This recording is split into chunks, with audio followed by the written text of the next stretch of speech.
అడగాలి, మిగిలిన భూముల్ని పంచమని అడగాలి. అదేవిధంగా వచ్చేసి మరి ముఖ్యంగా ఒక చిన్న విషయం, ఈరోజు సుప్రీంకోర్టు ఏం చెప్పిందంటే ఎస్సీ వర్గీకరణ చేయాలంటే సెన్సస్ తీయమంది, జనాభా లెక్కలు తీయమంది సెన్సస్ డిపార్ట్మెంట్ ద్వారా. కానీ ఎప్పుడో 2019లో చేసినటువంటి ప్రభుత్వాలు మన యొక్క సచివాలయంలో తప్పులు తడకలండి, కులాల పడలేదు, మతాల పడలేదు, జనాభా లెక్కలన్నీ కూడా తప్పులో తడకలు.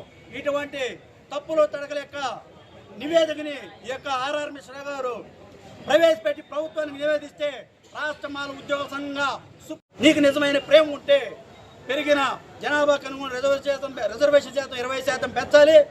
తమిళనాడు, పంజాబ్ లాగా రిజర్వేషన్ శాతం 3 నుంచి కానీ 20% పెంచాలని మేము అడుగుతా ఉన్నాం.